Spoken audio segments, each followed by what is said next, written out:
He never barked at people, not once. But the moment this man stepped onto the property, the dog turned wild. In the village of Stony Creek, everyone knew Boris Melnick's dog. Bruno, a large German Shepherd mix with amber eyes and a calm demeanor, was the kind of dog people trusted instinctively. Kids hugged him, strangers patted him. Even the mailman gave him scratches behind the ear. He'd lived in the Melnick yard for 7 years, never chained, always watchful, always gentle. He barked only when foxes came near the henhouse or when a storm rolled in, but never, not once, had he barked at a person. He was, in every way, the perfect dog. Until the day Ole Litvin stepped through the gate. That Sunday morning had begun like any other. The sun rose slow over the apple orchard behind the house. Roosters crowed in the distance, and Bruno lay stretched out near the porch, soaking up the warmth. Inside the kitchen, Boris poured coffee into 2 mugs, while his wife Larissa kneaded dough for vareniki. Their teenage daughter, Katya, sat at the table scrolling her phone and occasionally glancing out the window. They weren't expecting visitors, but the rattle of an unfamiliar engine caught everyone's attention. A dusty black car pulled up near the gate. "Who's that?" Katya asked. Boris stepped outside, shielding his eyes from the sun. A man got out. Mid-50s, suit jacket a little too stiff for the village, hair slicked back, confident step. He smiled broadly. "Boris, you haven't changed a bit." Boris blinked, then smiled with surprise. "Ole? Ole Litvin? From the Khmelnytskyi project?" "The very same," the man laughed, arms wide for a handshake. "I was passing nearby and thought, why not visit an old friend?" But Bruno didn't like this idea. The moment Ole pushed open the gate and stepped onto the gravel path, Bruno exploded. He shot up from the porch like lightning, fur bristled, eyes narrowed. A deep, guttural growl ripped from his chest, quickly followed by furious barking. He charged, fast, straight at the man. "Whoa! Hey!" Ole jumped back instinctively. "Bruno, down!" Boris shouted, rushing forward. But Bruno wouldn't stop. Teeth bared, he blocked the path, barking so violently the air seemed to vibrate. "He's never like this," Boris muttered, grabbing the dog by the collar and pulling him away. "I'm sorry, Ole. He's usually calm with everyone." "It's fine," Ole said, recovering his smile. "Probably just doesn't like my cologne, huh?" But Bruno wasn't backing down. Even as Boris dragged him toward the shed and locked him inside, the dog kept snarling, his eyes locked on the guest like a predator waiting to strike. Inside the house, the mood felt tense, though everyone tried to pretend otherwise. Ole sat at the table, sipping tea, chatting about past projects and shared colleagues. Boris nodded politely, but seemed distracted. Katya stayed quiet, her eyes occasionally drifting toward the window where she could still hear Bruno barking. He never barked like this, not even when drunk neighbors wandered in, not even when a pack of stray dogs entered the yard once. Only now. Only for this man. "So," Ole said finally, placing his mug down with a soft clink, "I came here with a bit more than just nostalgia." Boris raised an eyebrow. "Oh?" "I'm working on a new infrastructure contract. Private-public partnership. Lots of room for clean bids, fair profit, and reliable partners." Boris said nothing. "I need someone I trust," Ole continued. "Someone whose name still means something. Someone like you." Bruno's barking outside rose again, deep and furious. Katya flinched. Ole forced a chuckle. "He really doesn't like me, huh?" Boris smiled faintly. "It's strange, that's all." "Anyway," Ole said, reaching into his briefcase, "here are the overview documents. Have a look. No pressure."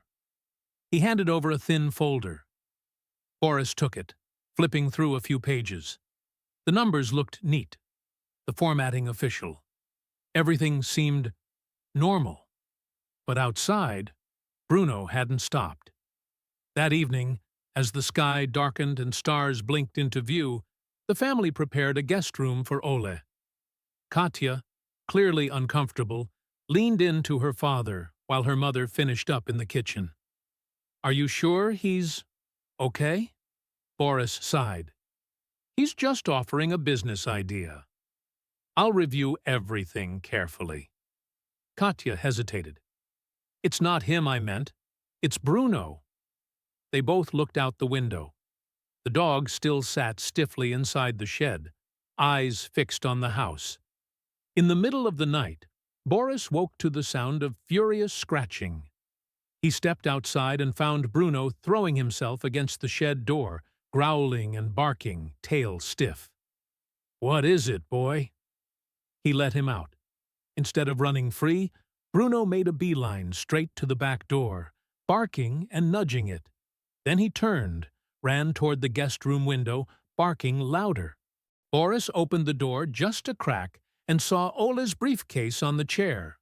Bruno lunged toward it, growling again. "What the hell?" The next morning, Boris said he wanted to re-review the documents. Ole laughed. "Of course. I brought you full copies, the same I give to everyone." But Bruno stood by the door again, tail low, teeth visible, growling deep and constant. Something was wrong, and Boris finally began to trust what the dog was trying to say. Boris barely slept that night. Even after Bruno had calmed down and returned to his spot near the shed, the memory of the dog growling at the guest room door stayed in his mind like a low, persistent hum. It wasn't just barking anymore. It was targeted, specific, intentional. By morning, Ole was cheerful again, sitting at the kitchen table with a fresh shirt and a smooth smile. "Ah, country air," he said between bites of scrambled eggs. "Cleanse the mind. You ever think about coming back to city life, Boris?" Boris offered a polite half-smile and nodded. Bruno, lying outside the glass door, stared at them through the window, still silent, but with his ears locked forward and eyes unblinking. "Still doesn't like me, huh?" Ole said. "He's not usually like this," Boris replied calmly. "He's never like this." After breakfast, Ole stepped outside to take a phone call. The moment the door closed behind him, Boris stood, grabbed the documents from the table, and went into the study. He sat down, spread out the papers, and started reading like a man on a mission. Everything on the surface looked legitimate. Budget allocations, a list of subcontractors, investment breakdowns. But something gnawed at him, like a stone in his shoe he couldn't quite find. He flipped pages, paused, then opened a folder from his own archives, an old file from 5 years ago. A similar project he had worked on with government contractors. And then it hit him. 2 companies listed in Ole's papers were flagged in his previous work as suspicious. Names had changed slightly, but addresses, personnel initials, and tax IDs matched. "Shell firms," he muttered. "Goddamn shells." Bruno barked twice from outside. Boris stood up, heart thudding, and stepped toward the door. The dog paced urgently along the window, then ran a few steps toward the driveway, stopped, and looked back, as if saying, "Come with me." Boris grabbed his jacket and stepped out. Bruno immediately led him around the side of the house, toward the guest car parked near the woodpile. He sniffed aggressively at the rear door. Then he moved to the trunk, growled low, and sat, eyes fixed on the back wheel well. "What are you showing me?" Boris tried the trunk. Locked. He walked around to the driver's door. Unlocked. Inside the car, laptop bag, coat, water bottle, and beneath the passenger seat, something black and plastic. He reached under, pulled it out, A folder, bent slightly, marked only with a red sticker. He opened it right there, leaning against the car. His breath stopped. Inside, documents with Boris's name on them, signatures, forms, transfers, authorizations, all forged, all ready, each page positioned to make it look like he had already agreed to be a financial coordinator in a fraudulent scheme. Ole hadn't asked for a signature because he didn't need one. He already had it, forged and ready to present if things went wrong. Boris felt cold spread across his back like ice water. Bruno had known. He had smelled it, seen it, felt it. Back in the house, Ole was still on the phone, pretending to laugh at something, pacing the yard like a man with nothing to hide. Boris returned the folder where he found it, for now. Then he went inside and sat down. He needed time, a plan, a witness, and a phone call. By noon, he had spoken with an old friend, a lawyer, who confirmed, if those documents went public, Boris would be the one investigated, not Ole. Everything was designed to redirect blame, and if Boris hadn't noticed, it would have worked. That afternoon, Boris and Larissa invited Ole to stay another night. "We want to think about your offer," Boris explained with a smile. "Let's talk more in the morning." Ole grinned. "Of course, no rush." That night, Boris filed a quiet report through a trusted contact. He explained the situation and asked for discreet assistance. At 8 o'clock the next morning, 2 men in uniform arrived. "Just some questions," one said politely. "Mr. Litvin, you've been linked to some recent irregularities in procurement filings. Mind if we take a quick look at your documentation?" Ole didn't flinch. "Not at all. Everything's in my briefcase." He handed over a neat folder, the same one he'd given Boris. Perfectly legal, no surprises. Just as Boris feared. The police nodded, flipped through the papers. "Looks fine," one officer said. Ole gave a slow smile. "Told you. Clean." But then Bruno barked, loud, sharper than ever, and took off at a run. The officers turned, startled, as the dog bolted around the corner, straight toward the parked car. He jumped at the passenger door, pawed at the window, then circled to the trunk and began to growl again. Deep, vibrating, furious. The younger officer narrowed his eyes. "Is that your car, sir?" "Yes, but—" "Open the trunk." Ole hesitated, just for a second, but it was enough. "Open it. Now." Keys rattled. The trunk lifted, and there, jammed under a blanket, was the black folder Boris had seen. The officer pulled it out, opened it, scanned the contents. "Sir, these documents aren't the ones you handed over." Ole paled. "These weren't meant to be. I— "You have the right to remain silent."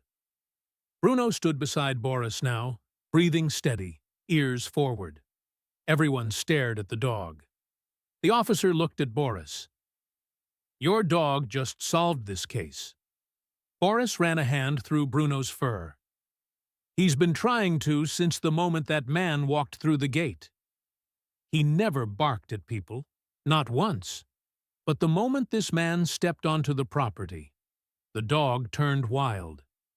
And now, Bruno stood quietly at Boris's side as 2 police officers tightened handcuffs around Ole Litvin's wrists.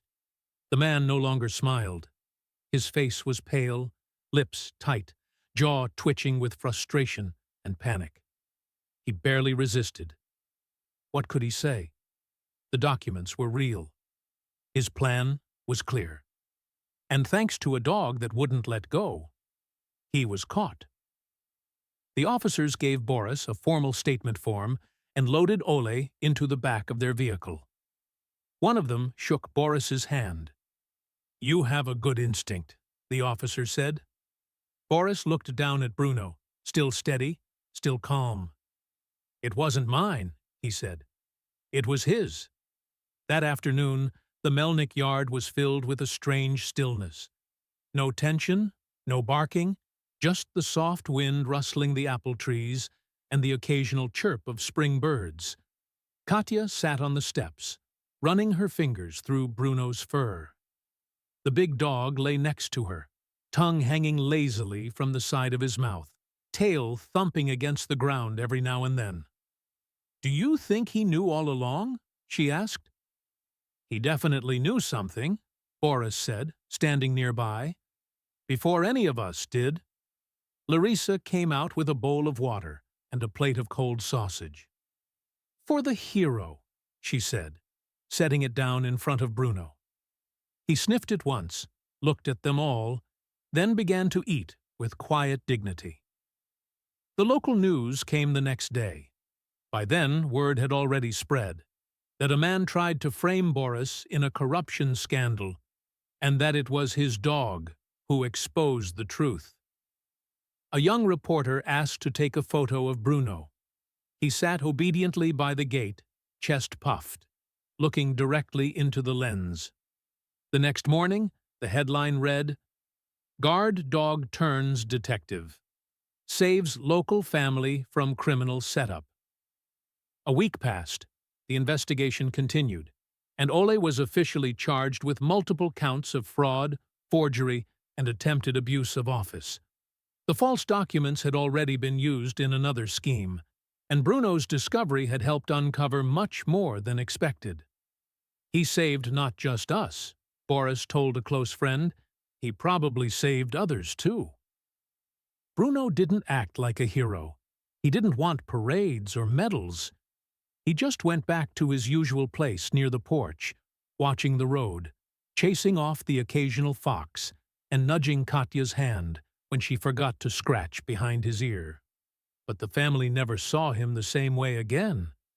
They watched him, listened to him, trusted him, because now they understood. Bruno didn't bark for no reason. When he barked, he meant it. Boris had a small metal plate made the next week. He attached it to Bruno's new leather collar, carefully engraved with the words, "Not just a dog, the one who knew," and underneath, "The one who sniffed out the truth." One morning, as golden light spilled over the fields, Katya came outside and found Bruno already awake, sitting tall, ears forward, watching the empty road with silent confidence. "Waiting for someone?" she asked. Bruno didn't answer, of course. He just kept watch, because that's what he did. And everyone in that house knew. No one was getting past him again.